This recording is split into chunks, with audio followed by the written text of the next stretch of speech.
Hey guys, Sean here. Welcome to the F1 Word. Helps if you press the unmute button before you start doing your intro, you donut. And to the reaction for the Miami Grand Prix. What a positive start to the stream that was. How are we all doing this evening? Just about in the UK, or night really. Just gone 11 o'clock here in the UK. Midnight over in Europe, or the rest of Europe. So wherever you are in the world, I hope you've had a good day, or you're having a good day, a good start to the day. Do you know, I think that was good. I enjoyed that. I've seen a lot of people on social media saying that was boring, and there's a couple in chat saying it wasn't very good and they found it quite dull. But I actually really enjoyed that race. I'm not going to sit here and feed you a load of nonsense. I really enjoyed that. So I'd say minimum 7 out of 10. There is a poll for you guys to vote on in chat as always. Rate the race. Great, good, average, bad. It is very close between good and average, but I would give that a good. Not the greatest race we've ever seen. Of course it won't be. But considering a lot of people are very downbeat about Miami, it's looking like a Red Bull romp to both titles, whoever wins it. Lots of action out there. And I think if you go into a weekend, focus solely on who's going to win the race, 2023 is going to be a disappointing season for you every weekend. There's so much else going on in this field. Look at the battle between Alonso and Sainz early on, and Sainz falling away, and Leclerc trying to come through. Russell, Hamilton, good driving from them. We saw some great fighting at the back. Stroll was involved in all sorts. Magnussen, right in the mix with a few people. Really enjoyed that. Not quite race of the season. I'm trying to think what race of the season is so far. They've not all been epic, have they? But it's been all right. I enjoyed that. That's the takeaway from the first couple of minutes of this stream. Thank you very much as well, by the way, too. I had a couple of super chats in nice and early. To Valentine says, hi guys, Sean here. Hello. Thank you very much for your super chat. And thank you to, is it Card or Cardi as well? It says Maxterclass. Oh, I'm so stealing that for a thumbnail. Maxterclass.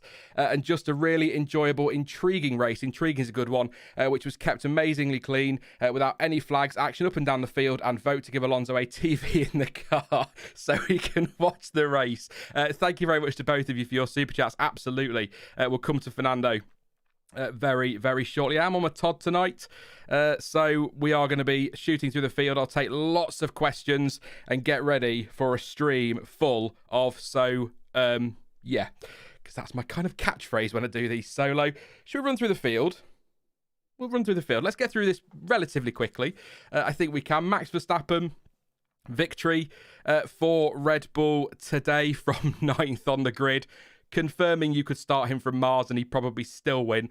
5.3 seconds clear of Checo in the end. It was quite intriguing. I think Cardi's right there. Very intriguing race because Verstappen started on those hard tyres. Perez on the mediums. He never fell that far behind, did he, in the race? Verstappen came through really, really nice. He did drop back to, I think, P10 at the start. Made it back to P9 by the end of the lap. Brilliant. Wonderful. I know it was DRS, but wonderful double overtake on Leclerc and Magnussen. Really enjoyed that on lap 4, I think it was, at turn 1. P4 by the end of lap 9, only 5 seconds off Perez. Was P2 by mid-lap 15, 3.5 seconds-ish off the lead. Then complained his upshits. He's got problems down there. His upshifts were not that smooth. But incredible pace between, I think they were saying on Sky, I think Christian Horner said it, between about lap 20 and sort of lap 40, 41, 42-ish, just pumping in phenomenal laps on tyres that should have been, or you'd expect them to be, well past their best. That, for me, won him the race. I don't think that's a controversial statement, to be fair. 18-odd seconds up the road from Perez. His stop was nearly a second slower, 0.9 seconds slower, 2.2 versus 3.1. Came out 1.6 behind his teammate, and I've written here, within a second before the end of his outlap, overtook outside of Checo at turn 1 on lap 48. But I still think the damage was done with those laps on the hard tyres. Absolutely fantastic drive. Very well deserved. Some talk about could Red Bull have put Perez on the hards. I think if all the data is telling you before a race weekend or before a Grand Prix that the medium is the start tyre and you're on pole, you've got so much to lose. You don't want to fall. I know they've got a quick car, but you don't want to be falling behind Alonso or Sainz or falling into the pack at all when you are in Sergio Perez's position. It's going to be, I'd love him to take this fight all through the season, as I've already said so many times, but he needs to maximise on Max Verstappen's mistakes and Max Verstappen's problems. So sticking the hard on, if he falls back into the field and gets contact and ends up back down the back of the grid because he needs a new front wing or something, then it looks like a stupid decision. So right call for Red Bull, I think, on those medium tyres at the start. It's all shoulda, woulda, coulda, isn't it? So it's kind of pointless. But did manage to break the DRS on Alonso, did Perez, pretty quickly by 1.2 seconds. Some talk that he was nursing the right front tyre on Sky. Started to give up on lap 16, pitted at the end of lap 20 for the hards, and came out behind Ocon, but with respect to Esteban Ocon and Alpine, pretty much dealt with him fairly swiftly. I think he did the best he could as well when it came to defending against Verstappen. I think Martin Brundle said that he was pretty much defenceless in that fight on those much older tyres. Verstappen on the newer mediums, the track's all rubbered in, everything's coming together. Pretty defenceless, I agree with Martin Brundle, but he sent him to the outside of 17, didn't he? If he wanted to make the move, then sent him to the outside of 1. You can't really do much more than that when you're fighting, not with one arm behind your back, but it kind of felt like that. So pretty dominant in the end from Red Bull. Not a massive surprise. I'm still not convinced we're looking at a Red Bull whitewash for the season. I still think the field will close up. There will be reliability problems. There will be unlucky moments with safety cars and red flags that could give other people wins. So I don't think we're looking at a whitewash, but this early season, I mean, even Mercedes, Toto Wolff said in his interview after on Sky, was saying that, they are looking to Imola. I think it was George Russell, looking to Imola. Yes, they're very excited for that update, but there's a lot been made of that when in reality they finished 33 seconds behind Red Bull today. So I think they're still a long way off. I think Aston Martin, I'd love to see them turn it on. They're probably the closest challenger at the moment to Red Bull at most tracks. Ferrari, fuck knows what's going on there, to be honest. An absolute mess at the moment. So great stuff from Red Bull. Can't fault them. A lot of people get mad with them. I'll say it again. Ultimately, you can get angry with them if you want, but they're the ones that have built the best car. It's up to everybody else to catch up. So you want to blame someone for ruining the sport? Stick it on, not so much Aston Martin, but probably on Mercedes or Ferrari. If you see it that way, I don't see it that way. This is what Formula One is. We get these periods of domination, and then we get those fantastic seasons between 2006, 7, all the way up to 2010, skip 11 and into 12, and then you get periods of domination. It always happens in Formula One. We need Checo. We need Checo to keep this interesting at the front. Nothing against Max, but he is just going to disappear with this if Sergio can't carry that pace he has on street tracks into proper circuits. He might struggle, but I'm not taking anything away from Checo today. There's not much he could have done, and I think he did very, very good. Took advantage of Verstappen's mistake yesterday, got pole position. I just think Max is rapid, and he had the better strategy in the end. What can you do? There's not much you can do about that one, is there? So they are. That's kind of where I am with Red Bull. I can repeat the same lines every week to try and keep people interested, but I think there'll be people that have already made their mind up about this season, and that's up to them. I'm still going to watch every minute of it and love every minute of it. And if it is really dull, then at least you get an afternoon nap. Stop complaining. Let's have a look. Everyone has a right to complain, of course. But Perez has had an absolute shocker today, says Pool Dog. I don't agree with that. I don't think he's had a shocker at all. He'll be frustrated. It's disappointing for him that he's not converted that into victory, but what can he do about Verstappen's pace on that hard tyre? So I don't totally agree with that. I think he did everything he could today. And again, when Verstappen got the run, all he can do is send him to the outside or show him to the outside. That's exactly what he did. He did a lot more in defence today than Manchester United did. I'm not crying, I promise. The whole field had a shocker. Took 14 laps for Max to pass 8 drivers, says Nick Surface. I said this last week as well. Trouble is, was it last week? No, it was Saudi Arabia who was out of position again, wasn't it? And I said then that and it was for Perez coming through Australia too, that the field are not going to fight the Red Bulls because what's the point from their point of view?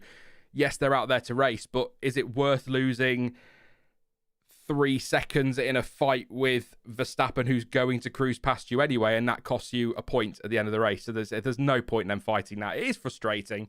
We want to see them all scrapping, but points win prizes, and that's kind of the way it goes. There you go. What about, I'll take your questions later and I'll come to your comments throughout as well. I've seen a few people talk about LL Cool J and Will I Am. We'll talk about that later. They just love to put on a show, don't they, in those situations. So don't, John T, please don't.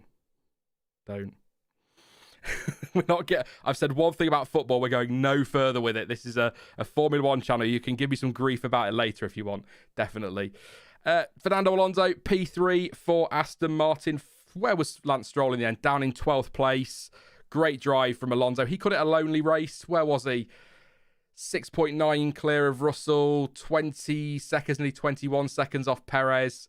26 off the lead. Yeah, not really much for him, was there, out there, except for a 4th podium in 5 races. And actually, if you think about where he was last weekend, he wasn't that far, was he, off the podium in Baku? So it could have been 5 out of 5 for Fernando. 5 podiums. That's what we could have called him. It's going to have to just be 4, unfortunately. But great drive from him. Really enjoyed his battle with Carlos Sainz. Carlos Sainz trying an undercut on him, and then Alonso went long, came out just behind him and managed to kind of breeze past him. I know Sainz got a penalty, but he'd already done that one. Said over radio, plan A -12. I don't know how much of that was a bit of gamesmanship over the radio, trying to sort of encourage Ferrari into maybe trying something or pushing a bit harder than needed to. I don't know, but they didn't go that short at all. Quickly closed up on Sainz, as I say, after the pit stop, got on the DRS and went past. But for me, I think one of the moments of the race and one of Fernando Alonso's moments of the race was coming over the radio and asking what position Lance Stroll's move on Albon was for that he'd watched on the big screen. And I think he said it was a good move or a great move. Always switched on, that guy, isn't he? Always switched on. I can't believe... Do you know what Alonso's having this season? Alonso's having, or is getting, whatever, the Sebastian Vettel effect, the Michael Schumacher effect, in that a lot of people really didn't used to like him. I will admit, for obvious reasons, but also towards the end of his first stint in Formula One, he's getting quite grumpy and he was starting to do my head in.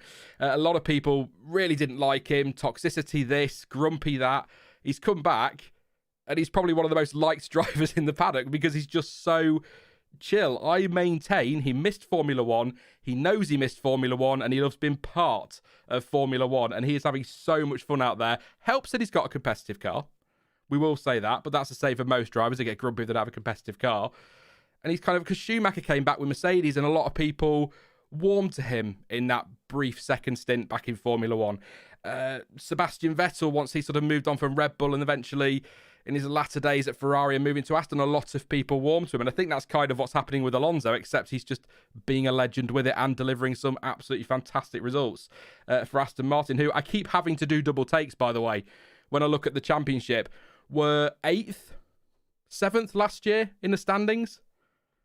What's going on? Absolutely fantastic. It's a great drive from Alonso. Not much more than that, really, because it was quite a lonely one for him. Lance Stroll, I've got nothing in my notes, but I did see he was kind of in a nice little battle towards the end with Tsunoda and Bottas. I think he made a nice move on Bottas to get through. So he was kind of really qualifying cost him so badly, didn't it?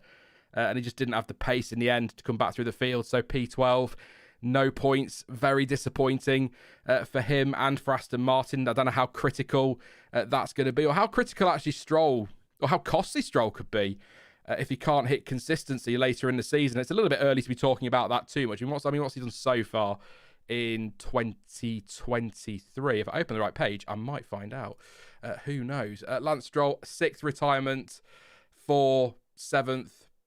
8th in the sprint, then 12th today. So, I mean, he's been in the points for 3 of the only 5 races, but his teammate's been on the podium and nearly on the podium for 4, nearly 5 races. So, they're going to need it to be consistent if Mercedes come good. That's what I'll say on Lance Stroll. But I don't think a great race for Stroll today, but I don't think it was utterly horrendous. The damage for me was done yesterday.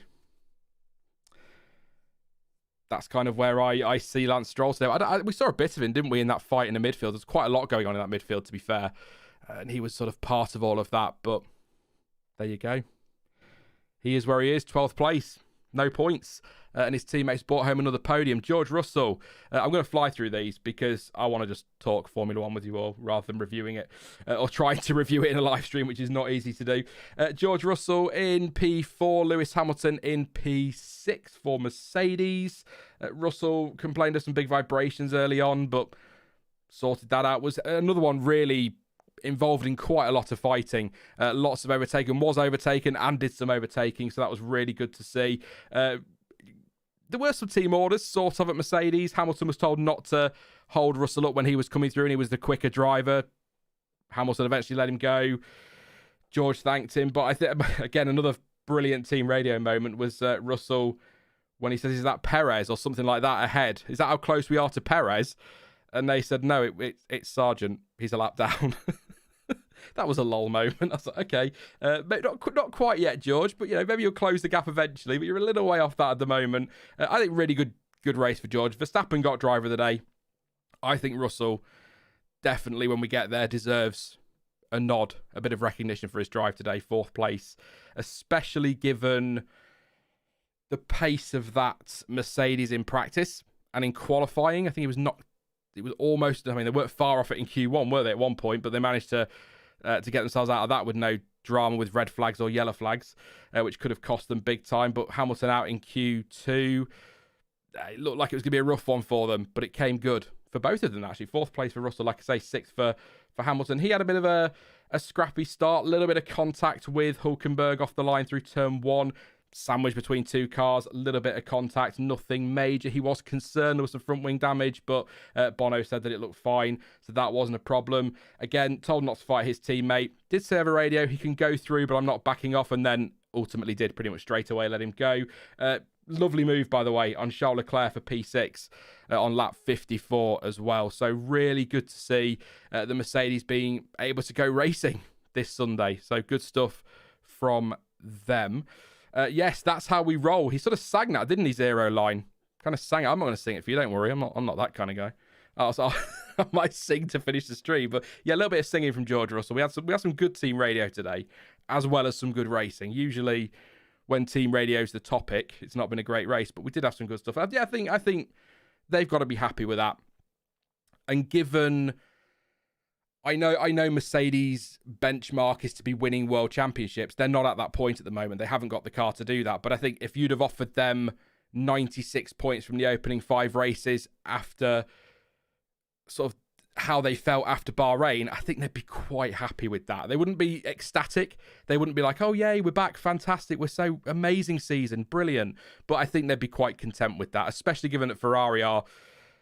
78 points? They're a little way off at the moment on 78 points, so I don't think it's terrible for Mercedes. But I completely appreciate Mercedes fans will go, no, it's not terrible, but it's not where they want to be, Sean. They want to win championships. I'm not stupid. I know that, but I think they can be happy with this weekend. Carlos Sainz, 5th for Ferrari. Charles Leclerc, 7th. I don't get that team at the minute. We'll come to Leclerc in a second. Sainz today was in the fight with Alonso. Some really good racing there. Couldn't quite get past him, couldn't quite do it. So he went for the undercut. And the undercut worked. Well done. However, he did it by speeding in the pit lane because he couldn't slow down in time for the pit lane speed limit line. So he's got double locked up and then comes in speeding in the pit lane. That is, without doubt, slam dunk 5-second penalty. That's it. That's his chance realistically against Alonso, because they were so matched on pace at that point. The chance against Alonso is gone. So that's best case scenario P4. Then he's got problems with his tyres. He's struggling on his tyre wear. I think Ted said it was his front right tyre was not great. That might be somebody else. It might be Carlos that said that. And his pace just fell away. I mean, what was his last lap? Last laps aren't always the best, but 31.4, 4 tenths slower than Russell, nearly a second slower than Hamilton. Leclerc's pace, 131.4, so he's matching that, but just no pace really in that second half of the race. So very disappointing for him. It is points on the board, so that's got to be a good thing, but I feel today... I don't know, actually. I was going to say I feel without the 5-second penalty and without the the double lockup, he might have been able to take the fight for the podium, but then he couldn't do because he was nowhere near on pace, was he? So that would be an absolutely ridiculous comment to make, Sean. The penalty is not what cost him the podium today. It was tyre wear. But that's been kind of the story of Ferrari's season, hasn't it? Not great on tyres, degradation and all of that. So that's something they desperately need to work on.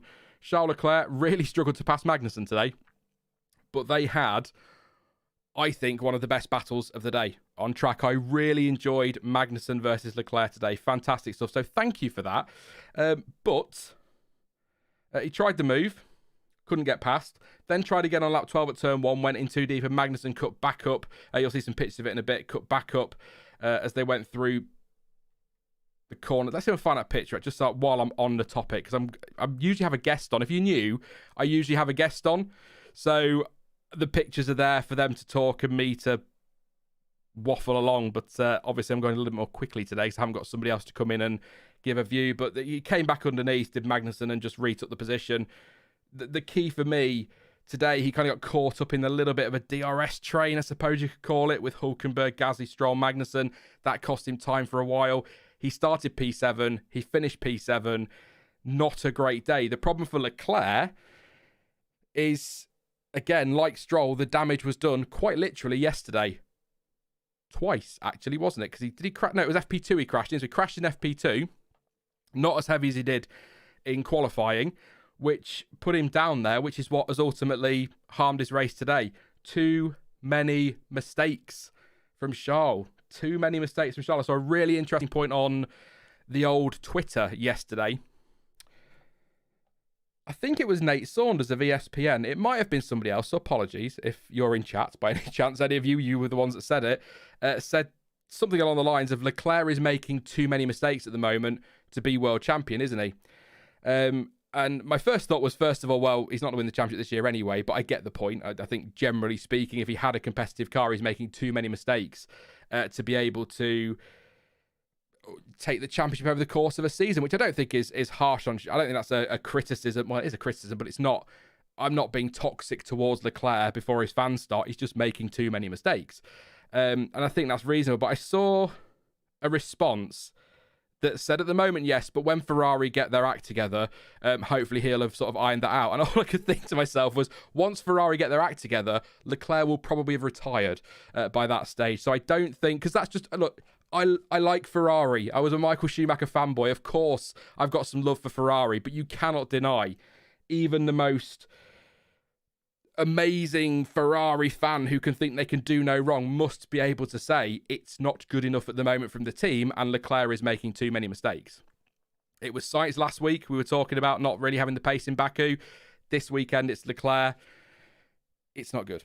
It's not good. So they've got to sort this out, Ferrari. I think they're in that battle with Mercedes and Aston Martin for second, third, and fourth. That's probably the best they're going to get this season.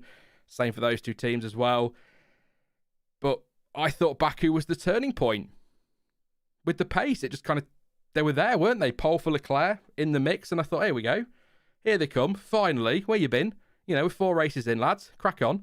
But it's also gone a little bit wrong again this weekend. So too many mistakes from Leclerc, both this weekend and in general. And Ferrari really need to find... I mean, what do you think, chat? Is it a pace issue, or do you think it is the tyres? Maybe they can't unlock the full potential of that car because they've got to nurse their tyres because degradation is so bad.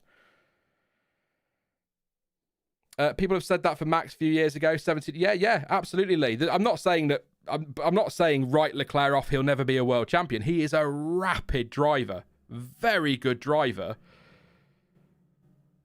Don't know what's going on there with cars and motorbikes. Weird. Anyway, I don't think he's a bad driver. Like I say, he's rapid, but he's making too many mistakes. Like you say, as Verstappen was, and I was very critical of Verstappen in the early part of 2018 in particular, but he turned that around. He's now a double world champion, going for a third world championship, and his performances, I think it was, I keep going back to it, after the crash in Monaco in 2018, he went on a really strong run, didn't he?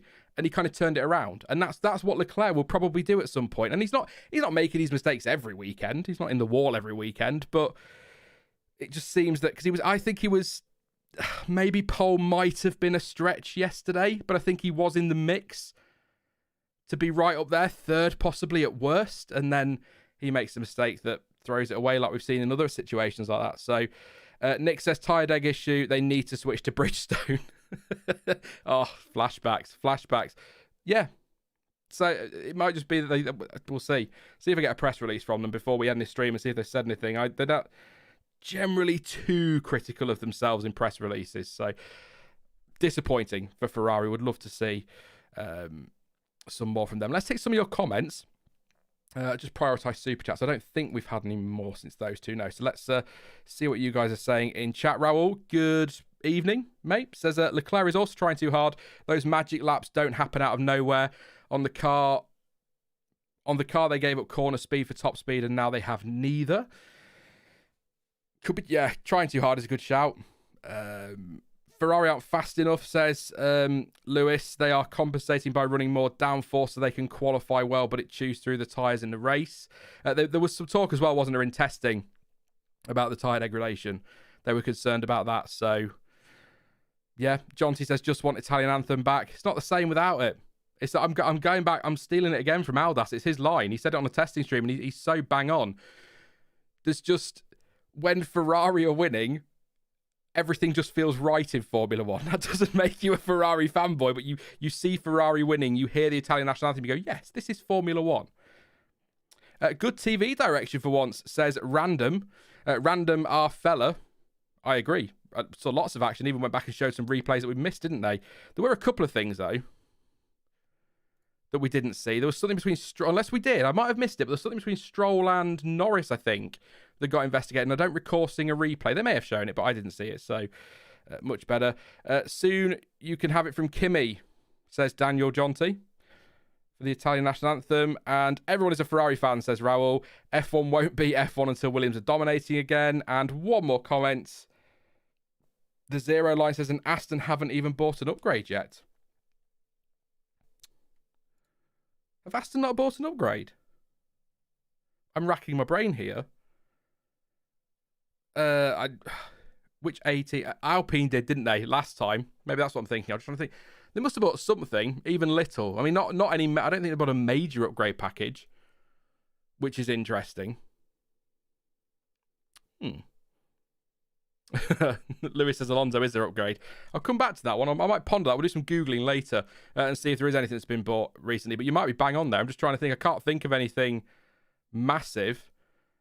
They said on the F1 post race show they haven't had one yet, says Michael. So there you go. That will be, wow, what a season they're having then, definitely.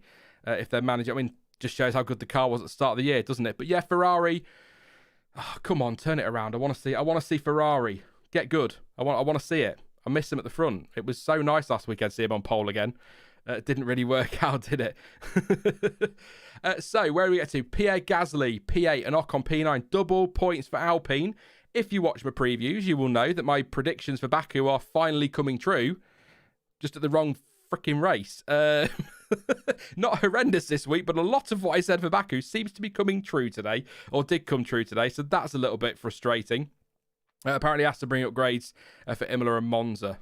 Interest. We'll keep an eye out for that one. Definitely. So, yeah. Double points for Alpine, 8th and 9th. Gasly 8th, Ocon 9th.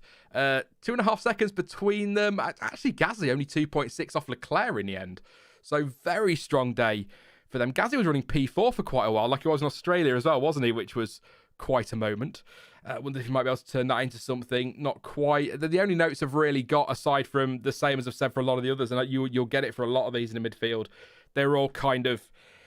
Ocon was in and around some stuff, and Gasly was caught by the faster cars, as you'd kind of expect a little bit later, and he kind of fought as best he could, but couldn't hang on to those positions. But still, P8, as I said, again in the preview, really, about Lando Norris and McLaren, unless there's chaos ahead, then P9 is the best that they're fighting for. Stroll dropped out of the top 10, of course, so P8 is the best they're fighting for today, and he's delivered that. So he can't do much more than that, Gasly, given the pace advantage of the Red Bulls, the Astons, the Mercedes, the Ferraris. But again, only 2.5 seconds off Leclerc is a really strong day for Gasly. Ocon only a couple of seconds behind as well. The notes have got for him, had a snap at the chicane, saved it and went straight across that one. No big dramas. Just some great fighting. It was a midfield. midfield was cracking. I enjoyed the intrigue at the front, and we got to see a pass for the lead.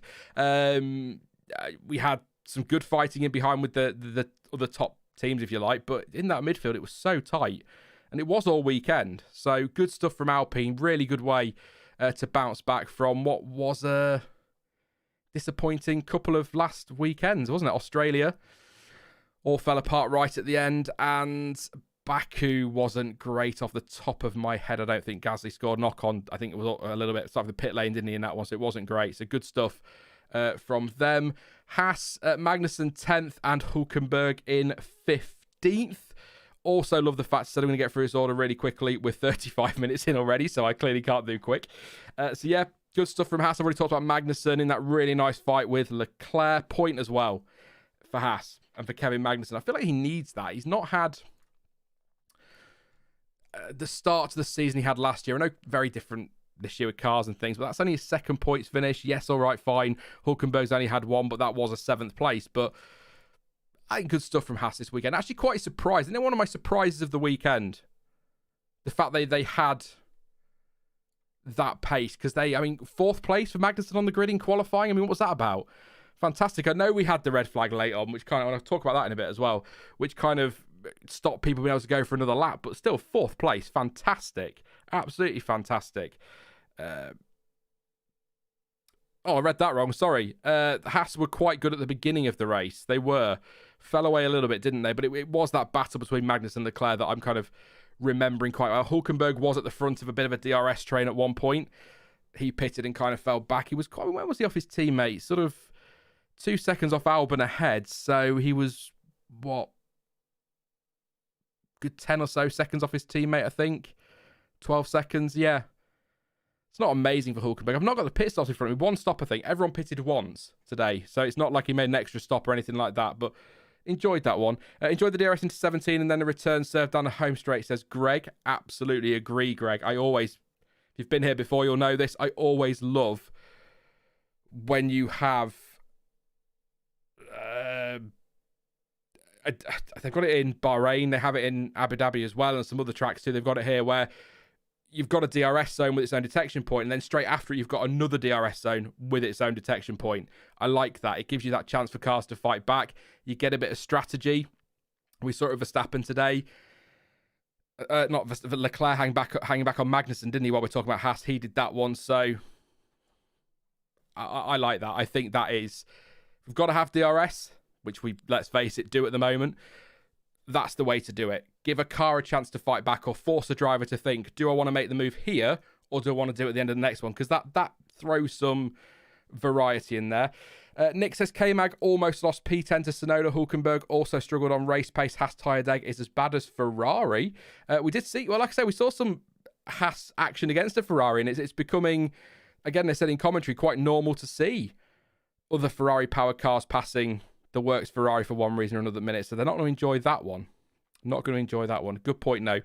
On K-Mag almost losing out to Tsunoda at 1.3 behind in the end. But I think overall, really good weekend for Haas, and I hope they can keep building on that. Get some points. Let's see. Let's have Haas of old back, I'm going to call them. A few years ago, more than a few years ago now, quite a while ago, when they were...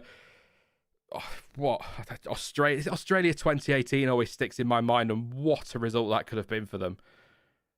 Tyre problems, but yeah, really good stuff. Really good stuff from Haas. Tsunoda 11th and De Vries 18th. Couple of points to make here. First of all, Tsunoda loves a P11, but also absolutely, and I know Bottas's tyres were falling apart, really, they were gone, but still, lovely move around the outside of Bottas at turn 17 on lap 50 to take that P11 at the time. Absolutely loved that. So good stuff, Yuki. Again, I get it. There are reasons for it, but I don't want to take things away from moves like that, because that's ballsy. Whether a car's not got tyres or not, it doesn't matter. It's still a ballsy move from Yuki. So good stuff. I don't know if I've said this on a stream. I know I've said it to people away from being live, but I've actually been quietly impressed with Tsunoda this season. He's not set the world alight, but I think he's actually had a very, consistent start to the season. 11, 11, 10, 10, 11. You can't do much more than that, can you? I think he's done a really good job. maybe there's an element of how much can we judge it based on where De Vries is at the moment. We'll see if he comes good. But I do want to make this point, actually. First of all, on De Vries, we'll do the negative in a minute. First of all, and if you're on Twitter, you know this, I had a couple of people who kind of took a little jokey dig at me for picking De Vries out qualifying Tsunoda, but one person, I'm sure they'll be here to give me an apology for it. De Vries, I made the prediction that De Vries would out qualify Tsunoda just as a flippant kind of bold prediction at the end of the preview, and somebody came at me saying I'm clearly not worth listening to if I think that, making out as a bit of a moron or whatever. So to that person, I need a camera. I did the Jeremy Clarkson smirk. There you go. Well done, Nick De Vries, out qualifying Yuki Tsunoda yesterday, which I predicted he would, and clearly I am worth listening to. On this one really, really, really specific example. If nothing else, I can make a bold prediction on De Vries, but not so great in the race today. Started 15th, ran into the back of Lando Norris on lap 1 at turn 1, double lockup, damaged his front wing. I don't think he pitted to replace it though, but yeah, ended up down in 18th place. Where was he versus his teammates? It was 88 seconds off the lead. Is that 24 seconds off his teammate? I need to look for this press release because that seems huge.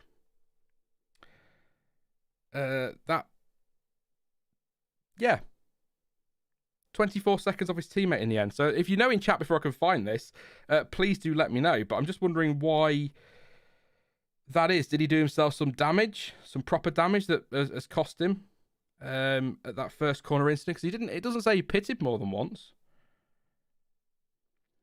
There doesn't appear to be anything here at the moment. They've not got the press release out yet. So I'll see if what Pirelli has said in their roundup if they've done it. They have indeed. So De Vries pitted on lap 15. No, pitted lap 15. Did run hard tyres quite a way, but then so did Max Verstappen and didn't have an issue with pace. So not comparing Verstappen and De Vries, by the way. Before you say it, I'm just making the point that you could run them far if you wanted to. But yeah, Tsunoda ran to lap 36 on the Haas, then finished on the medium. So I'm not really sure where De Vries' pace was, whether there was some damage from that incident, but ultimately a long way off his teammate in the end. Yeah, that's what I was thinking. Yuri says that he crashed with Norris, probably damaged to his car a little bit. Zero Line said he had an issue with the brakes. I missed that one, so thank you. That's a good point. Sighted Canvas said he did have a wing change as well. Did he change his wing in the pits? So that's going to cost him 10 seconds, isn't it, plus? So let's take that off. Still 14 seconds, but if he's got brake trouble, then fair enough. You know, he can't really do too much. So, yeah, not great from De Vries today. Really good performance yesterday. For whatever reason, I think he just had some good pace yesterday. So hopefully he can come good. Desperate for De Vries to come good, because I'm not going to use the phrase that got me in a spot of bother with Stoffel Van Dorn and resulted in that becoming a bit of a channel meme, if you like. But I do like De Vries. I do. He's finally getting his opportunity full time, and hopefully he can find some form, because the problem for him, and it's too early, by the way. We sort of touched on it last week, and I kind of made the point when Will was here as well. It's a little bit too early to be talking about drivers getting dropped. The problem is I just don't trust Helmut Marko.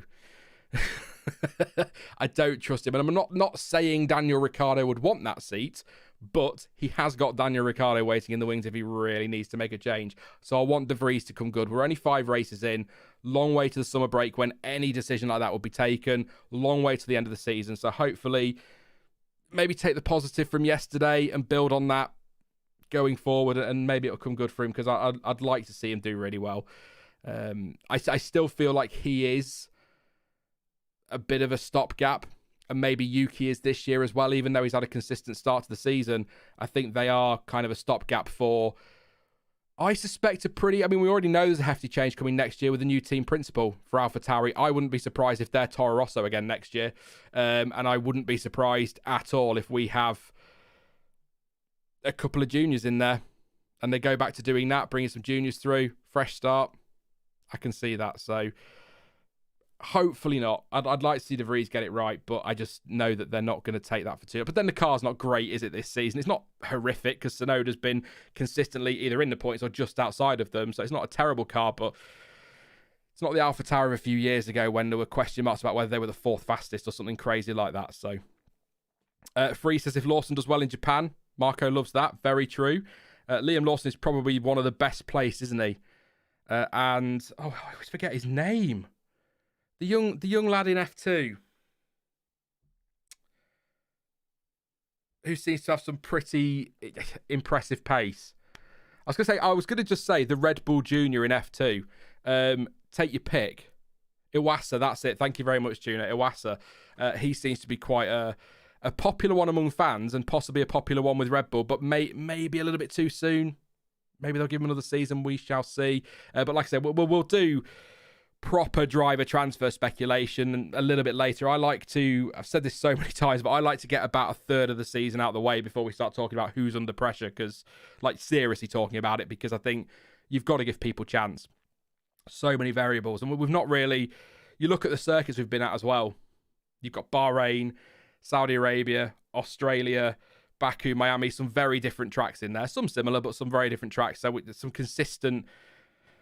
a consistent run.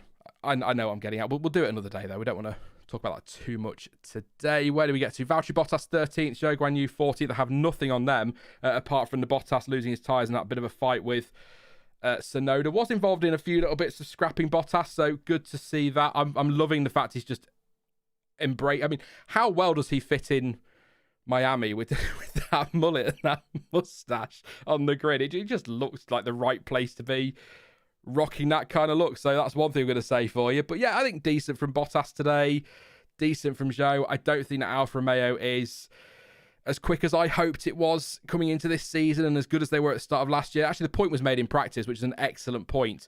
Last season, they came into 2022, didn't they, with the car absolutely on the weight limit, the minimum weight limit, and everybody else has caught up. So maybe that's a big part of it. So I'd like to... I mean, they didn't have an awful week. I think top 10 start for Bottas, so that's good. Not great, but it's a good start to the weekend. I just wish they could have got some points out of that. Hopefully their press release will come through. Press releases seem to take more time than ever to come through now, but I will check Twitter and see if they've got any quotes for us worth a read. Unlikely, I would say, because usually it drops in the email inbox first. I will just have a quick check. Not the points we're aiming for today, but as a team and with your continued support, we will keep making those gains, is what they've said. So there you go. Not really much in there. I'll see if they come through before the end of the stream. If not, I'm sure the quotes will rock up at some point. Just would like to see... Wish there could just be a bit more. I do like Alpha. Well, they're Sauber, aren't they? I like Sauber. I like the Sauber team a lot. They've done a lot for Formula One. Brought some incredible talent through. They've got a good driver, very good driver in Valtteri Bottas, and I think Zhou Guanyu's done a cracking job this year, all things considered. So it doesn't feel exciting 13th to 16th, but I guess could have been worse, could have been better. I don't know. Not much more to say. Alex Albon, I have had their press release. Albon felt pushing too much on the tyres was not good for the tyres. Said, I don't agree with this. So team obviously wanting to push. He was 14th today. Sargent was 20th. Sargent pitted really early, actually, at the end of lap 2 for hard tyres and a change of front wing. The reason I've gone quiet is I'm going to the press release because I just want to double check. So Logan Sargent said, I put the car in a place I shouldn't have on lap 1. Okay. And took my front wing off. From there, it was a difficult afternoon. Sorry to the team for my mistake. Once we went back out for the long stint on hard tyres, I felt like I managed it quite well. The tyres were struggling by the end, but that was to be expected. On a normal strategy, our pace would have been pretty solid, all things considered. Despite today, I still loved the weekend. Home Grand Prix, and very much his home Grand Prix as well, wasn't it? And Alex Albon said, quite a tricky race. Didn't have the pace today. I think we went into it thinking we were the 9th quickest car, and today we probably were. We're managing the tyres front and rear, but I don't really have the grip, or didn't really have the grip. Sliding around a lot. The tracks coming up don't tend to suit our car, Imola. Well, Imola's quite a slippery car, so it's a long straight in Imola, so it might help them there a little bit, but quite twisty everywhere else, isn't it? So maybe not. And there's a few upgrades coming from other teams, so we just need to get on top of it so they don't pull away from us. positives to take away from the weekend, but races like today expose us a little bit and show where we really are. So they reckon 9th fastest car. So actually, where was he? 14th. Had a Haas and Alfa, 2 McLarens, his teammate and De Vries behind him. So actually, based on that, probably not actually a bad result for Williams. So there we go. Sargent, yeah, I'd like to see more. He was my one to watch for the weekend just because really it was his home Grand Prix. I'd love to have seen him get a point today. It would have been great. But if he's sticking his car in there and losing his front wing on the first lap, then it's just downhill from there. He didn't pit a second time, though. So got to give him credit for that. Went 54 laps on the hard tyres. Well, I feel like Verstappen could probably have done the full race on those hard tyres with the pace he had. So there we go. Good stuff from Albon, though, P14. He was 11th on the grid as well. So that's pretty solid. Who have we got left? Oh, yes. McLaren. Last and very much least this weekend, I'm afraid. Not a good one at all. Qualifying 16th for Norris, 19th for Piastri. Norris was hit by De Vries at turn 1 on lap 1, so perhaps some damage there. Again, I'll have a look for the McLaren release in a moment. Made an early stop to get rid of the softs and switch to the hards, and that was a slow stop as well with issues at the rear. Piastri pitted just after Norris to get rid of the softs. It was a gamble, wasn't it? Which it looks like it was a gamble hoping for a safety car, and if that works, if that goes your way, you look really smart. You look like you've absolutely nailed it.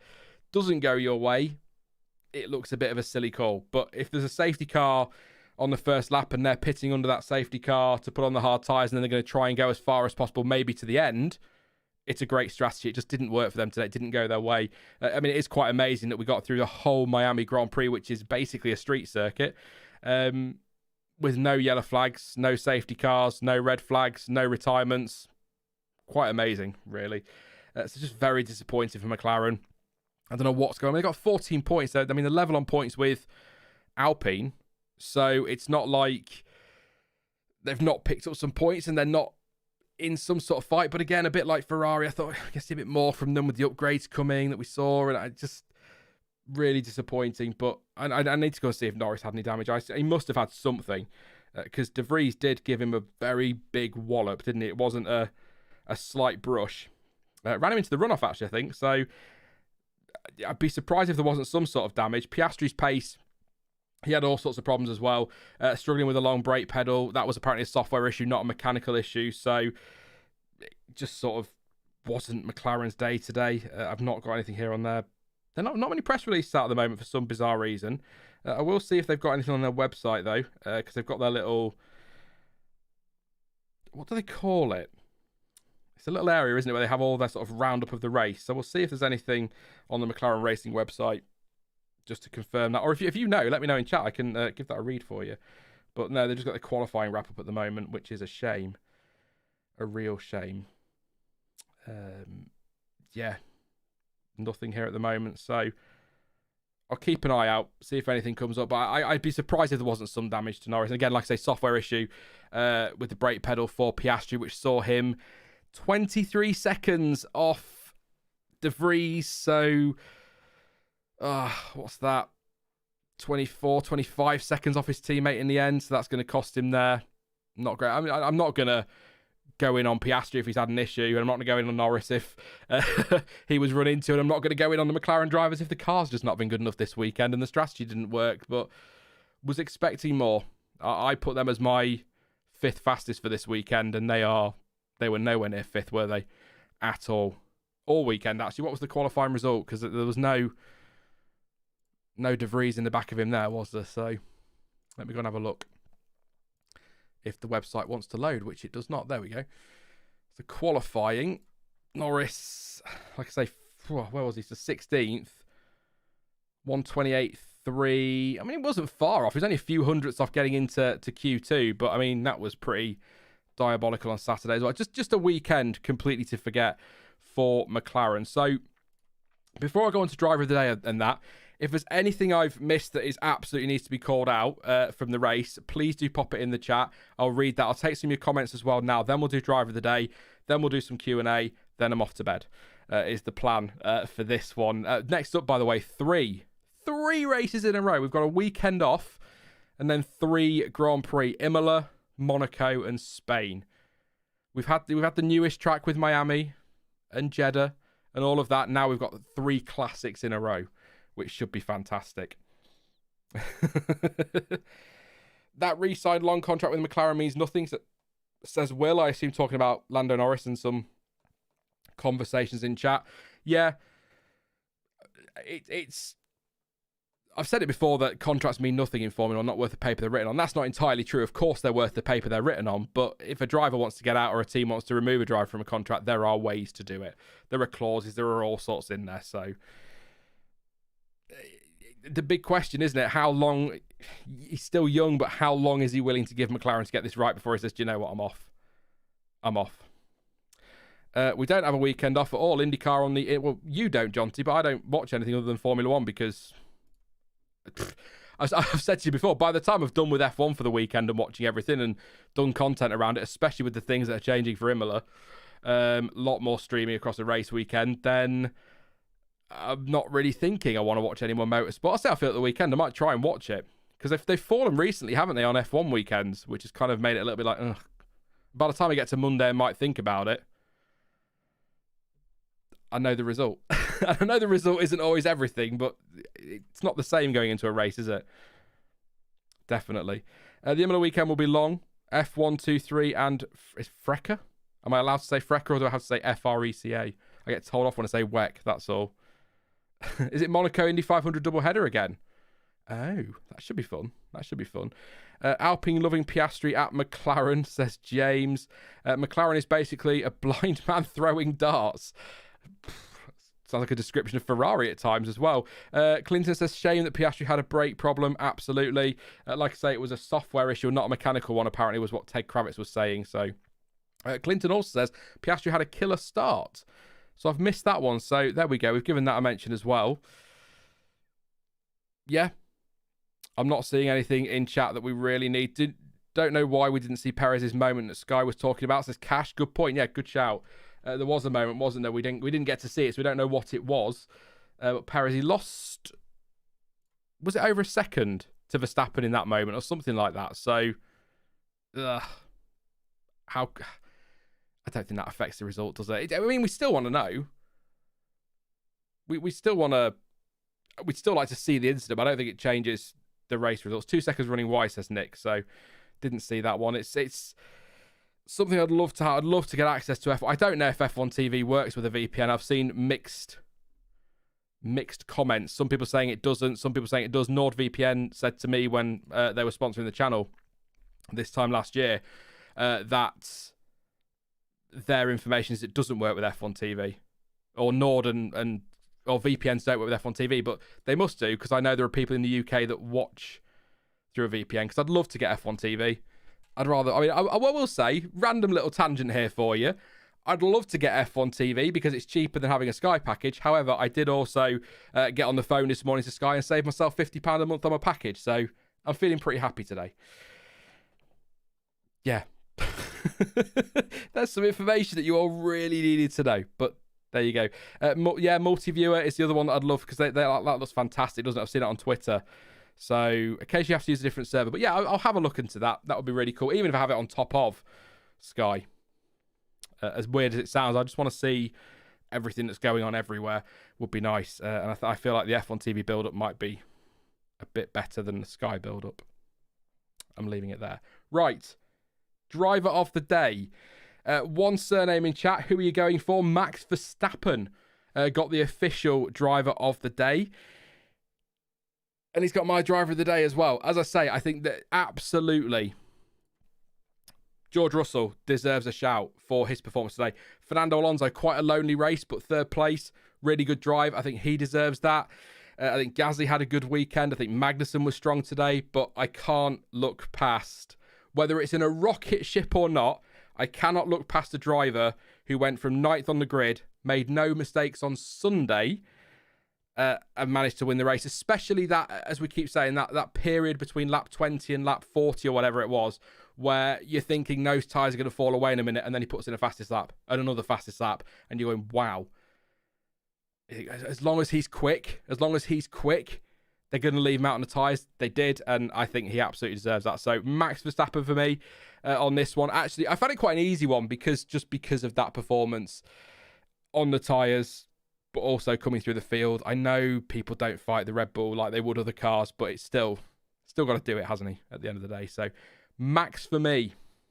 And for, I think it says 27% of votes went to Max Verstappen in the driver of the day, so it was close. I don't think they've got the result up yet. For anyone who cares, why not? We don't often do this. So drive the day 2023. They sometimes put the percentages up. They have 27.1% for Max Verstappen, Perez 12.5%, Alonso 9.8%, Hamilton 8.6%, Russell 7.9%. Hamilton over Russell. Not to take anything away from Hamilton, but I would have put Russell above Hamilton if it was me. Just me. What are you guys saying in chat then for your driver of the day? So, Raul says Max. Jonty says Magnussen. Michael says Max as well. Podium Baby says Max Verstappen. There you go. I'm just reading a couple of things about illegal streams. Tudor says Verstappen for me. Probably. Yeah, probably. Fud says K-Mag. Roth says Magnussen. I had to do it like that. I just did. David says lots of great drivers, but has to be Max. Yuri says Verstappen. Lee says Gasly. Zero Line says Alonso, Russell, Hamilton, tie for me. Nick Surface, and people say I sit on the fence. Goodness me. Nick Surface says Verstappen. Lewis says Hamilton. Sighted Canvas says Max for that double overtake on Ferrari and Haas. That was a nice moment, wasn't it? Again, very good DRS on the Red Bull, but still very fun to watch double overtake. Lewis was solid too. Says Jollo. Free says sweet double overtake into turn one for Verstappen. Greg says Verstappen. Disabled Sean, that is his name on here. Alonso soaked after that race. Old man sweat. Lol. K-Mag and Menace. Alfie says begrudgingly Max. Charles says K-Mag. And Charles also says Stoff because it has to be a Stoff. Valentine says Max. Yeah, Russell and Hamilton for feisty overtake, says Pascal. Yeah, they were both nice and scrappy today. It was good. It's good to see them. Like I said, when I went through the order, it was nice to see, because at the start of the weekend, they looked nowhere. Or not the start, because they topped FP1 for one reason or another, didn't they? But you know what I mean? As the weekend went on in practice, they looked nowhere. And so to get 4th and 6th and get to be nice and racy around everybody else was good to see. Nebula Ross says Van Dorn. Thank you very much. That means a lot. Warden says Alonso. He's been going ham in that Aston Martin. Lewis says Latifi. Alan says K-Mag. K-Mag certainly held his own, says Will. And James says Ricardo for getting the biggest cheer of the weekend, and he's not even on the grid. And Brian says Snowden for getting that position up to 11th again. There you go. I've just realised that's not position. That's piece of shit. So I just read it as position for some reason. I don't know why. Thank you very much there for your drivers of the day. Yeah, I think Verstappen. I think there's some really good drives today, but I've got to go with Max. He also got fastest lap as well, so that's 119 points for him now, 105 for Checo. So he's got a nice 14-point lead. Bit concerned about the maths there. And as I said to you last week, unless something absolutely cataclysmic happens, Red Bull are going to win the Constructors' Championship. I know it's not mathematically done. It's nowhere near mathematically done, but they're on 224. Their nearest challenger is Aston Martin on 102. We are 5 races in to this season. They've won all 5 and only failed to get pole at 1 race. Absolutely unbelievable. What a start to the season. What a car they've got. Crazy stuff. If you have any questions, please do pop them in chat. Obviously, super chats will get read out as a priority as long as they're clean and aren't full of abuse, which I know some people like to abuse me because, I don't know, it's the internet. But feel free to drop a super chat. Support on the channel, particularly at the moment, very much appreciated. And they'll always get priority, but I will always come to chat if you can't do that or you don't want to do that. So no pressure. Just like to point it out. You can also, and I'm going to do it for whoever told me to last week, you can also support the channel long term on Patreon.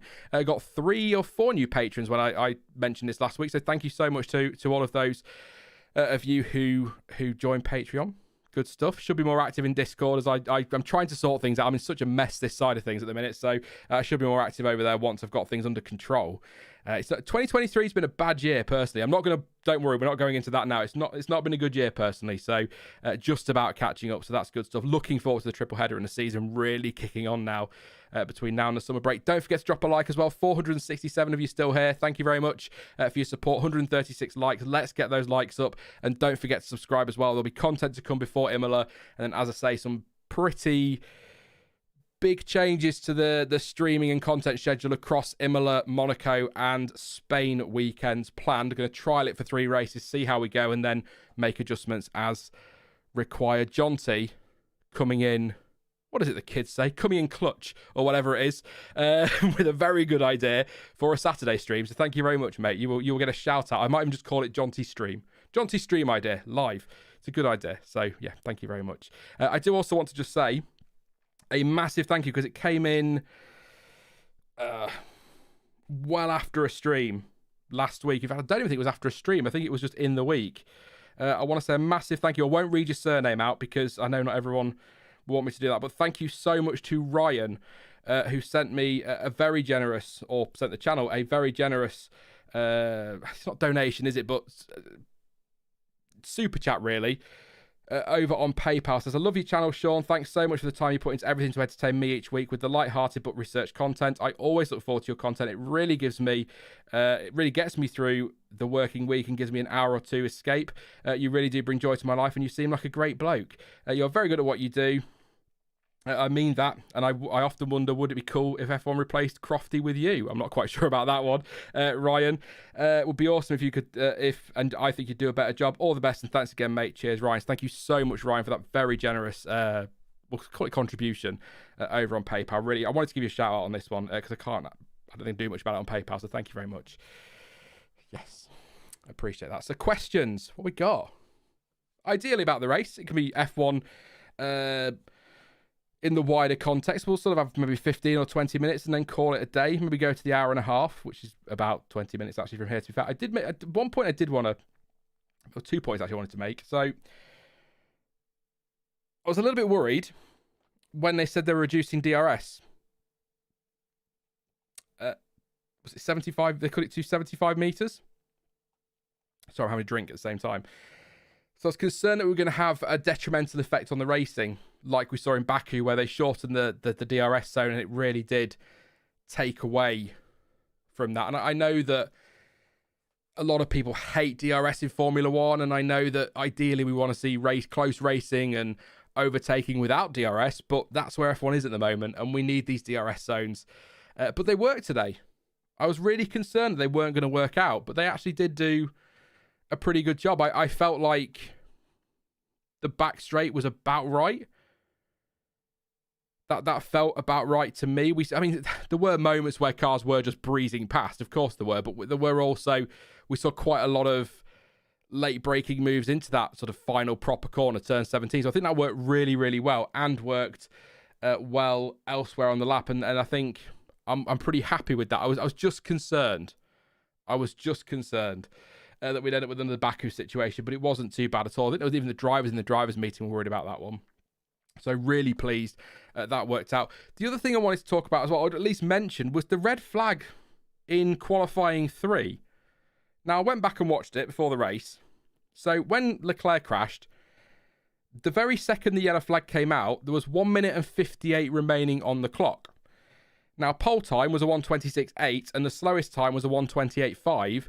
The yellow flag didn't come out until the red flag didn't come out until 1:36 remaining, and they decided not to restart the session. Now, if they'd have restarted the session with a minute 36 on the clock, it would have been chaos because everyone would have to do a qualifying lap to get round to try and do their qualifying lap. So I get that, but I'm not quite sure why they took 22 seconds to put the red flag out. It's not going to make a massive difference, but I feel with a minute 58 remaining, they could have restarted that session.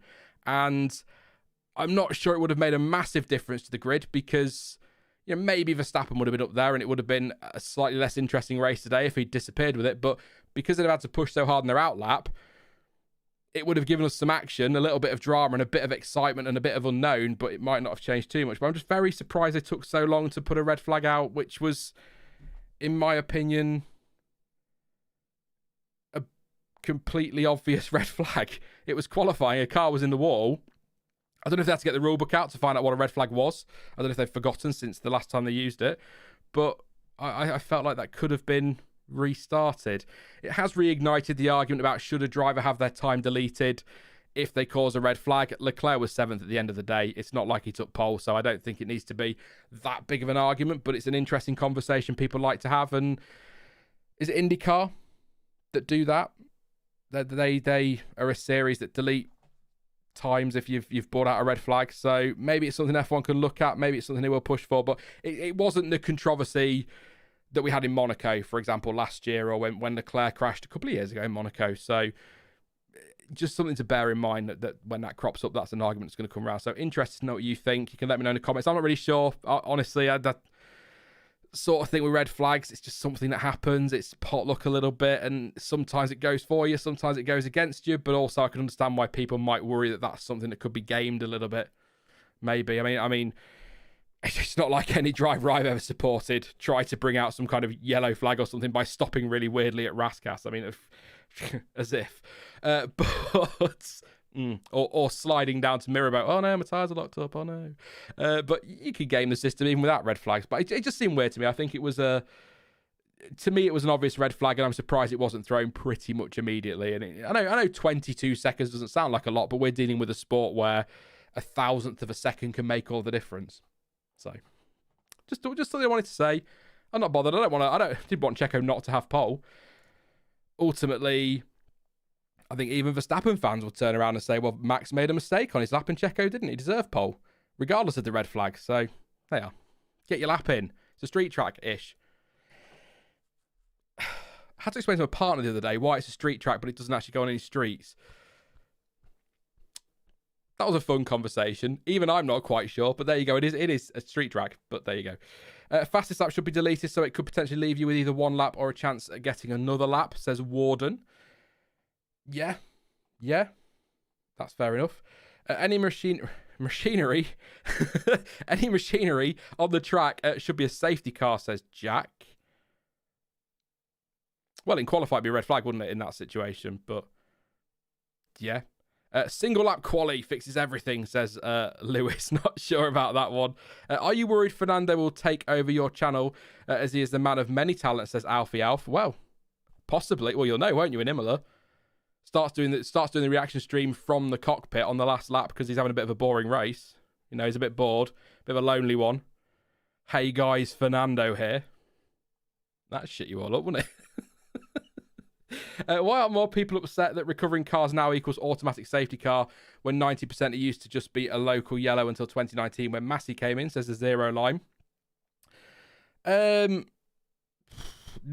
look, the pessimist or the skeptic in me would say the safety car has a lot more advertising on it these days. So you want to get your eyes on that. But no, I think nowadays... I think, and that's the point Jack's saying, is that any machinery on track should be a safety car. I think there are instances where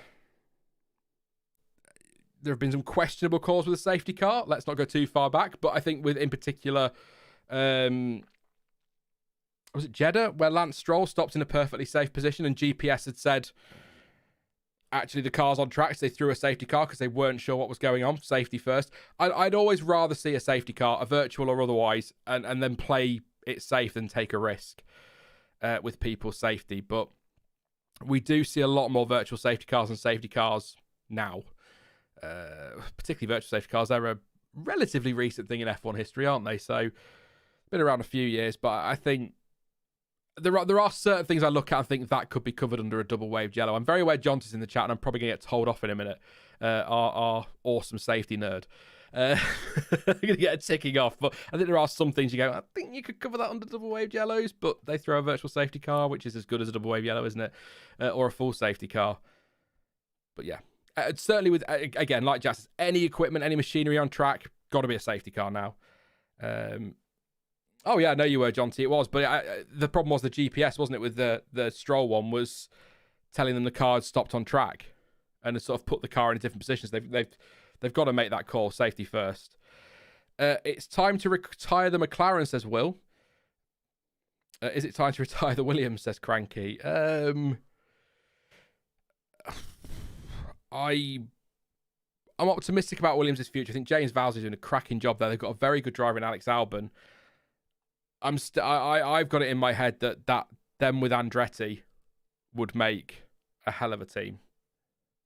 Honestly. Some investment, work together, I don't know. Maybe there's something that could be done with Honda, Williams Honda. A works deal, is that what they need? A proper works deal, not like the customer deal they have with Mercedes, like a proper, well, like a McLaren Mercedes work deal that we used to have, but Williams Honda, get that back for them, that'd be pretty good. But I don't think he needs to retire Williams just yet. DeWeber says, if Perez really wanted to win the World Championship, he would do a Russell and open a hole in Max's cipher to win the race. Winky emoji. Cheeky. Well, actually, do you know, we'll do that quickly. Somebody asked me the other day why it was after...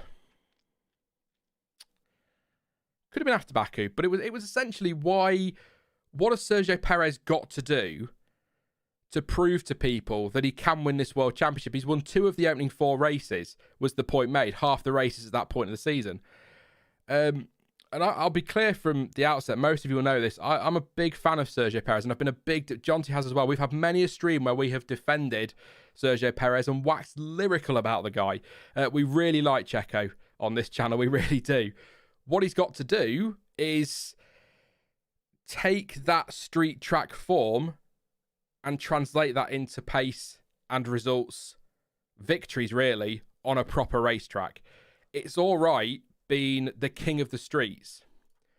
If Sergio Perez wins everything considered a street track this year, he wins. Well, he won Saudi Arabia. He won Baku.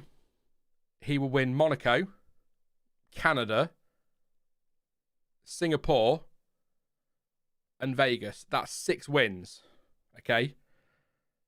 If you assume Red Bull are going to whitewash this season, that means Max Verstappen picks up 1, 2, he's already got 3, so 4, 5, 6, 7, 8, 9, 10, 11, 12, 13, 14, 15, 16, 17 wins. Or something like that. So the very simple answer is, if he can get winning races on proper racetracks, I'm not counting Sakira as a proper racetrack. That was a bizarre weekend during a pandemic. It wasn't a street track, but it had about 2.5 corners and was absolute chaos. Great fun, where he got his first win, and there was all sorts of chaos going on. But he's got to be delivering these wins that he's picking up in Saudi Arabia and Baku and Singapore and Monaco, and deliver them in Spain and Silverstone and places like that. It's not a dig at him at all. At all. That's what he needs to do. He also needs to capitalise on every single Verstappen mistake, every single Verstappen reliability problem. That is what he's got to do. And he didn't win the race today, but Verstappen made a mistake yesterday.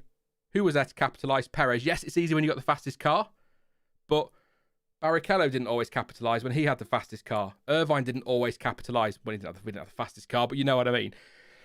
You've still got to capitalise when your teammate makes... Massa didn't always under Schumacher. So Webber with Vettel, you've got to capitalise when your teammate has problems.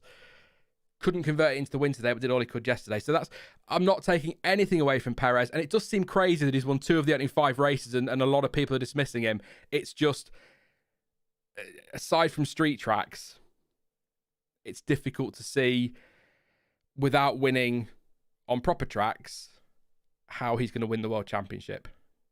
If we had,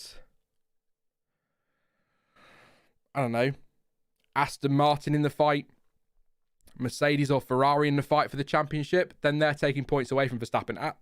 At the moment, unless there's some chaos, the only driver that can take points away from Verstappen, or unless he makes a mistake, of course, is Perez.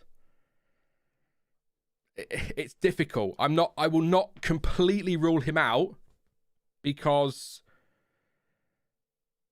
I mean, it was a while ago now, but I don't really ever recall pre-2014 anybody ever talking about Nico Rosberg winning a world championship, and he did, because he capitalised on Hamilton's problems. It worked. I don't recall. Well, trying to think of other examples in F1. I never thought Jenson Button would win a world championship, but it took. I did at first when he first came into F1, but I never thought he would. And then he did in 2009 because he had a great car and picked up the points and capitalised on others' mistakes. That's what Checo's got to do. So I'd love him to. I hope he does, because I want to see a great fight for the championship. But it's not. If you're putting in a straight fight, no reliability problems, no mistakes, Verstappen against Hamilton between now and the Verstappen against Perez between now and the end of the season. Verstappen comes out on top for me. No dramas, no collisions, no reliability. Not realistic, I know, but you put them in a direct head-to-head, no variables, Verstappen comes out on top. He can do it, but he's going to need a lot of help, is the way to do it.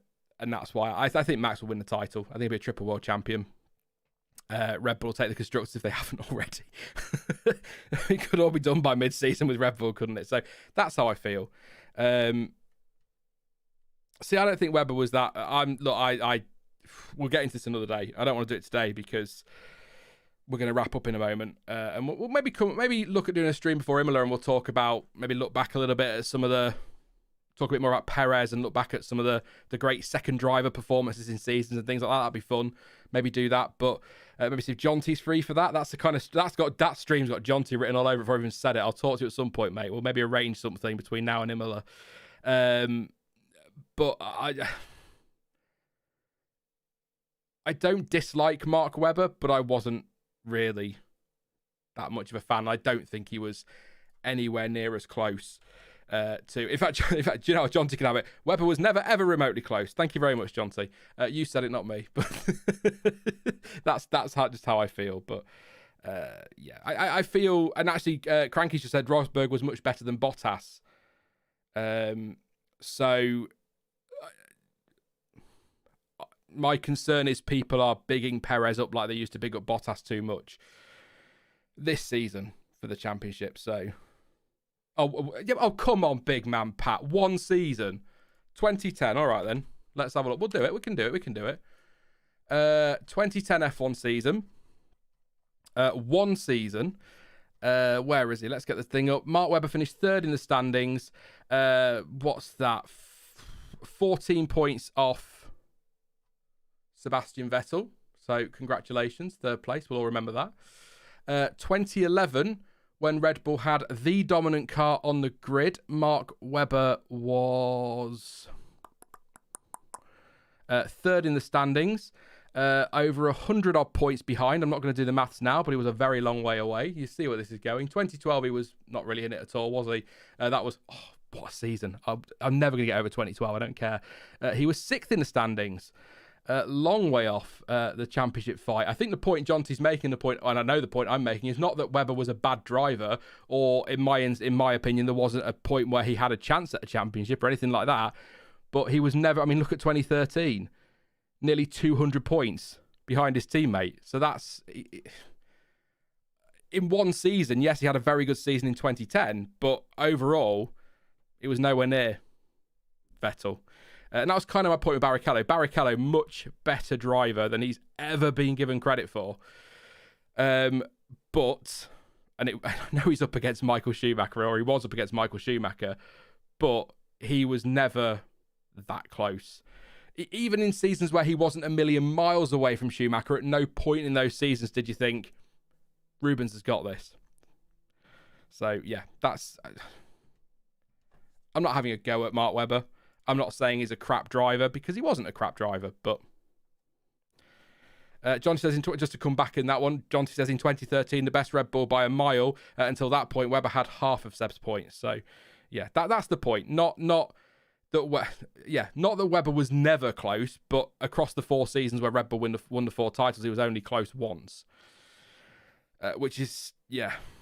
But let's not say it. I'm just going to repeat myself, so let's not say it again. Any more questions before we wrap up? We've got a couple of minutes. 5 minutes, and then we'll call it a day. Let's not go too much into this, but I might do that stream. I think that sounds like it could be quite fun at some points. Rosberg actually had more reliability problems in 2014 than Hamilton. He could have won the championship otherwise. Yeah, but then like Hamilton in 2016, it's all ifs and buts, isn't it? These things swing in championships sometimes. I know what you're saying, but also 2014 was that the year of double points in the finale? Rolls eyes. People, well, yeah, big man Pat quite. What was I going to say? Yeah, so people talk a lot at the moment about F1 and gimmicks, and how back in day, Bernie never had gimmicks. The same man who maybe not totally seriously suggested sprinklers during races, he was the one that introduced double points in the finale in Abu Dhabi because he wanted to keep it interesting in the finale. Yeah. I know 09, 0 line. So I was talking about 2016 and how nobody really had talked pre 2014 about Rosberg as a world champion for the future. Not that he was a bad driver. He did some very good things in that Williams, in particular. But pre 2014, even after he won races in sort of 2012, 2013, I don't remember people talking about Rosberg as a world beater, as a world champion or whatever. People talk about Hamilton winning a championship again. People talk about Vettel winning titles and can Alonso get another one, but not really many talk about Rosberg, and he still went and won a championship in 2016. So double points was weird. It was an awful idea. But this is what I mean. People, and I said it last week, and people say that sprints turn F1 into a circus, or F1's just become a circus. F1 has always been a circus. Liberty Media are not the ones that have come in and just they does feel like there's more gimmicks around F1 now, but it was under Bernie Ecclestone that we got DRS, which people see as a gimmick. It was double points under Bernie Ecclestone that people see as a gimmick. So gimmicks were around, drivers not pitting for not allowed to change tires in a race. Sending, I know this is an FIA thing, but FOM would have had some kind of say in it, and the teams would have had a say in it. But sending drivers out in qualifying on the fuel loads that they're going to start the race on, then getting them to drive around for 20 minutes to burn off fuel so they've got a light enough car to go and set a decent lap. That's pre-climate change concerns, isn't it? Clearly in Formula One, but there's been some weird gimmicks around in F1. It's not a new thing, and it certainly hasn't turned F1 into a circus. This bloody sport, and I love it, has always been a circus. Any more questions? One-off livery curse is a myth. Yeah, I don't think it's not. One thing, it does look better on track than it did in the pictures they sent out, but it's not really a livery, is it? It's kind of a tweak. It's a sort of. It's not like the Mercedes where it felt like it was a new livery, or even when Ferrari changed that barbecue sauce colour. That was a bit more of a change of the livery, or I mean the white livery that they ran Red Bull in Japan or Turkey wasn't it, for what would have been Japanese Grand Prix weekend. That's a beautiful livery. I don't count that as a change. It's a special livery, is what they called it. Have Pirelli failed their mandate?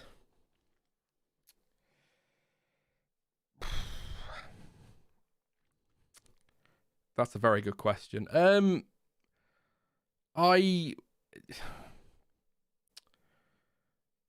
To this point, I suppose you could say yes, because we now have tyres that can go the full race. But how much of that is Pirelli's fault, and how much is that just the cars, the teams, they've learnt to manage them better, that kind of thing? Do you know what I mean? I don't think it'll all be on Pirelli when you've got cars. Wait for Monaco weekend. I mean, the tyres don't tend to take too much of a pounding around Monaco. But we even saw it today. A lot of drivers did their personal best laps on the final lap because they were managing tyres all race. So Pirelli can make tyres that fall apart, but if the teams and drivers learn to manage them, then it's sort of, they're kind of to blame as well. But I don't want Pirelli to go back to those early 2010s days where the tyres would do about 2.5 miles and then just blow up. I mean, that's an exaggeration, but you know what I mean. 4, 5, 6 pit stops a race. I don't want to see that. I do, from what I've read, I believe that Pirelli, or the next because the tender's gone out for the tyre supplier for the future, the single tyre supplier. And I think there has been a request that tyres are less durable. And I can't remember, is it it might have been it might not have been Hankook, it might have been Michelin actually, have said no because they refuse to make tyres that just fall apart. Because obviously it's their brand that then gets a pounding. So I think Pirelli have to take a lot of responsibility for the way the tyres are. But I think you have to remember as well that drivers will eventually learn to manage whatever comes in next. And that first season, we might have 4 pit stops a race, but then by the third season, compounds get tweaked, drivers learn to get clever, teams work it out as well, and then you're down to 1 and 2 stops. Yeah. Was it Michelin? Yeah, I thought it was. Workday is for finance and HR solutions. Do you know what the most annoying thing about those adverts are on Sky? The acting. It's Martin Brundle is not a million miles away from his commentary in 90s F1 games in those adverts. You're right there, Murray. That feels, that's what they're like. So what's the key, Martin, to winning a Grand Prix? And I'm just sat there like, finishing first. Do we need any more than that? Weird. I don't think we'll see a tyre war anytime soon. I don't know if that drives up costs. I suppose it would in some ways, but I don't think we'll see a tyre war. And as good as that can be, and there are positives to a tyre war, there are then the negatives of 2003, which we might go into one day, and Indianapolis 2005, and it got messy at times. But also it did. I did a video a couple of weeks ago. Thank you again to the very few people who have bothered to watch it. Not like any effort went into it, but whatever. Where I went and looked back at the 2004 French Grand Prix, where Ferrari pitted 4 times. Spoiler alert. And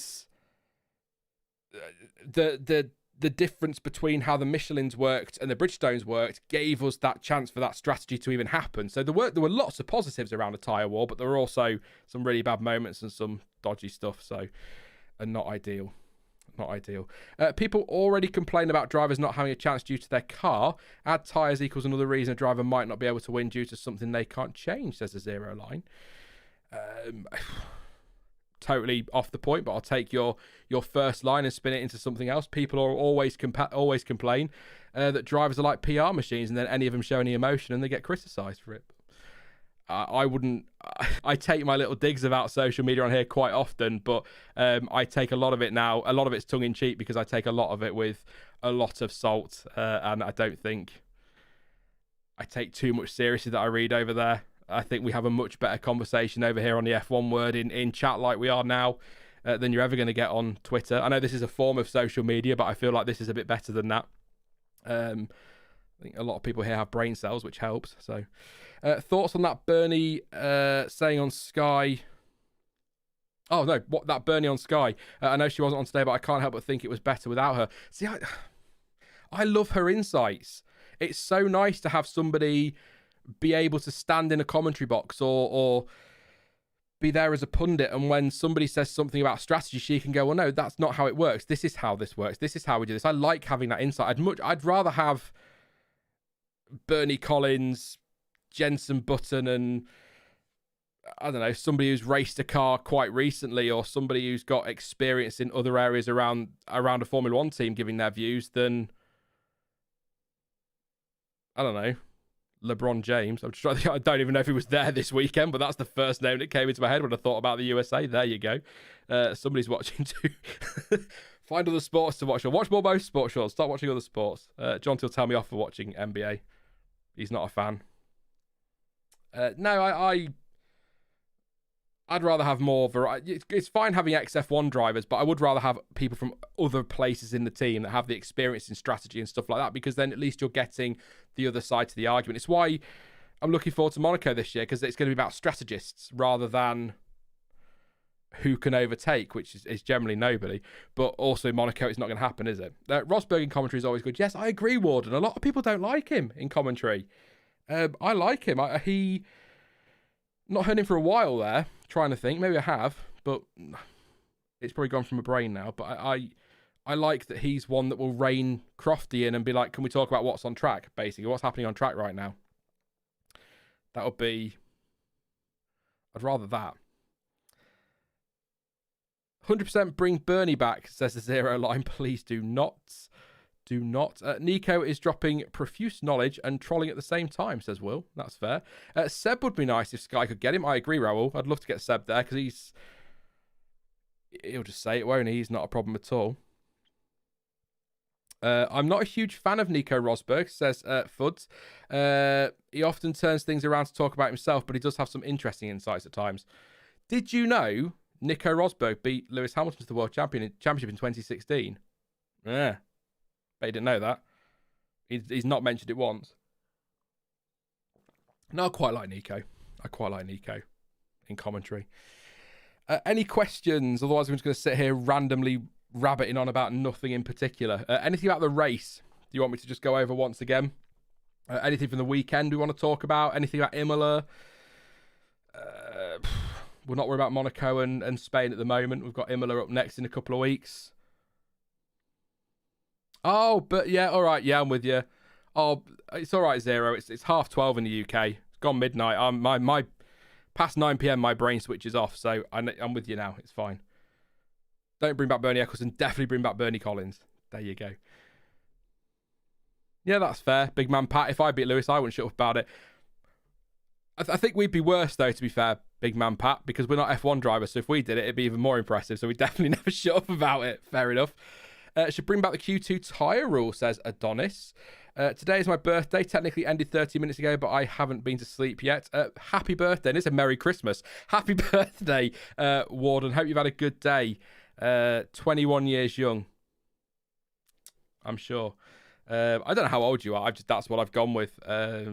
My birthday was a couple of months ago now, so yeah, another one. But I don't know where Merry Christmas. You're 10 years younger than me. Great.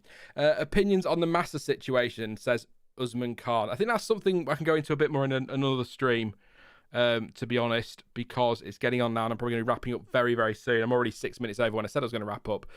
I don't expect anything to come of it. But it is interesting that it now transpires. And by the way, I am not in the least bit surprised, but it now transpires that the people at the top of F1 knew about that pretty much immediately and didn't say anything. I'm not even remotely surprised. I think we've even said it on this channel that they probably knew. I can understand Massa's frustration. Yes, Singapore 2008 was a disgrace. Nothing against Fernando Alonso. He did nothing wrong in that race. However, he only won because his team cheated and fixed the result. So I'm quite amazed that his win stands. There are a lot of people say the race should be null and void. But Massa also made mistakes in 2008, which could have been would have been a contributing factor to losing the title. Ferrari made mistakes with strategy and pit lane mistakes as well. I know there were mistakes at McLaren too, but it's not all about what one race. Mathematically, you remove that, you completely null and void that result. Massa is world champion in 2008. But it's interesting I'm saying this about her. It's another line. I've said this recently, but a Formula One World Championship is won across an entire season. It's not one race that totally. I mean, a race can decide it, but it's not won in one race all the time. I'm trying not to go down this road because it'll just piss everybody off, but no, it's weird. It's a weird time to go. I get it. He's pissed off. He's found out that they knew about it and they could have done something about it, but it's 2023. Maybe it's perhaps time to move on. But then, having said that, if he's only just found out about it, then yeah. But I don't think anything can come of it. I don't think it will. And it's not this for Lewis Hamilton fans. I hate that I have to cover off my own arse all the time, but I'd like it if Massa was a world champion. I really like Felipe, but it just wasn't to be. I don't know, Jack. Have Chesterfield reached the Vanarama playoff finals at Wembley? Congrats. We lost to West Ham, mate. I don't want to talk about football. And going back now to 2008 to change a result, it seems crackers, doesn't it? But again, the other problem you've got, I suppose, is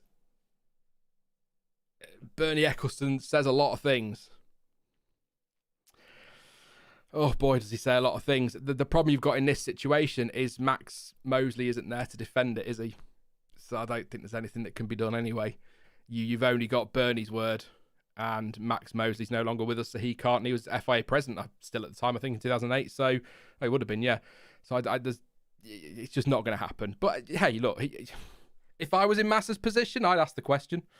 But I don't expect it to go too far. Maybe a bit cheeky. I'd like a grid stat with world champions like 2012. Absolutely. It was 6, 7, 2012? 6. Oh, I can't remember now. Goodness me, I was on the 2012 page a minute ago. But yeah, I agree. Lots of them. Seeing as Red Bull have wrapped up the constructors, who's finishing second, says Usman. I think realistically, yes, the constructors is done unless something cataclysmic happens to Red Bull. You never know, of course, but assuming it is, I am going to say Mercedes because their car is a bit rubbish at the moment and they keep telling us all about it. And they're on 96 points and only 6 off Aston Martin, despite having a car they think is awful. So once they get their updates in and that car improves and they get some tracks that are better, I think that's going to help them. But also, bless him, I think Hamilton and Russell are going to be more consistent point scorers than Stroll is. As a pairing, I think Alonso will score lots of points. I think he'll get some podiums. I absolutely think he will win a race this year. I'm going for it with Fernando. I think he will win a race. But as we've seen today, as we've seen this weekend, is Stroll going to be as consistent as Russell and Hamilton will together? So I think it'll be Mercedes for P2. Aston Martin, I think they've got a shot at P3. It's just whether or not Leclerc and Sainz start being really consistent and Ferrari get things right as well. That's my point. So, yeah. I'm going to have to wrap the stream up because my PC is about to die, apparently. It's crapping its pants for some reason. Anyway, super quick, I'll just have a quick look. Stroll, yeah. Will you buy F1 23? Not at launch, not at, what is it? 70 quid for the basic, and then early access is like 90 quid. I'm not paying that. Plus, it released in June. One of the busiest parts of the F1, so you've got 4 races in July. I'm not going to have time to play it anyway, so there's no point me buying it before August at the earliest. Probably not much point before the end of the season because it's going to be pretty jam-packed in the second half of the season as well. So I probably will, but not until either it's got a really good offer on it or it's the end of the season. No shade on Codemasters and EA for that. Just there's no point me spending £90 on something that I won't play until August at the earliest. So I'll wait. Yeah, and it'll be on Game Pass as well, so it might be worth waiting for that. Plus, quite frankly, again, the financial situation here is not good. So I think we've already decided disposable income at the end of next month is going on socks. That's where I'm living right now. So I don't think computer games is something I'll be doing much of. So looking forward to F1 Manager 23 when we get some news on that. Hopefully we'll hear something about that soon. So I might see if I can pick up a copy of that. What, relatively cheap or what it'll cost when it comes out. It won't be as much as F1 23, I'm sure. So that's the answer to that one. I know, I did try. Let's leave it there then. Thank you so much for... I've got my stinger back. I finally found the file and managed to change the colours on the logo on it, so I'm very, very happy. Thank you for your company this... Well, it's morning now, isn't it? 1:45. 1:45. I'm going to go get a drink because I'm gagging for a drink, and then I'm going to lay in bed and watch some crap old British sitcoms like, well, not crap, Red Dwarf is amazing, but some old British sitcoms in bed until I fall asleep like the old man that I am deep down inside. But thank you so much for your company. I know the solo streams can get a little bit waffly because I'm kind of trying to think and control a stream and talk at the same time, and apologies if I've missed anything from the race, but as always, this is just a reaction, not a review, so I'm always going to miss something. Thank you for your support. Please do drop a like before you disappear. We're actually only 25 off 200, so if we could get another 25, that would be amazing. So please do drop a like. We can do this. Smeghead indeed, James. Yes. Yes. Oh, love a bit of Red Dwarf. What did I don't know what I did. I won't be able to do it now. But we're talking about Silicon Heaven one that I saw the other day. It's, where do all the calculators go? You know, it's like what a random thing. Anyway, I'm fine, thank you, Susan. Love Red Dwarf. Stop it, Sean. But yeah, please do drop a like. Don't forget to subscribe as well. And thank you to all the patrons there. I've had to set up a whole new column. Thank you so much. I think Yori, Oliver R, Kai Jones, I think, are the new ones on there. Stefan as well. So thank you very much for your support. Massively appreciated. You can support the channel. Links in the description to PayPal, to Super Chats, to Streamlabs, and of course to Patreon. I will be back, well, this week now, because it's gone past midnight. So later this week with some more content as always. And of course, the weekend for Imola, I'm going to be trialing out the new streaming schedule. There is going to be something every day, Saturday and Sunday. So very much looking forward to that. But as ever, thank you for watching. I've been Sean. This has been the F1 Word. And until next time, goodbye. Or stoke me a kipper, I'll be back for breakfast. Smoke me a kipper, I'll be back for breakfast. It was stoke me a clipper. Screw you, Jack, I'm gone. Bye.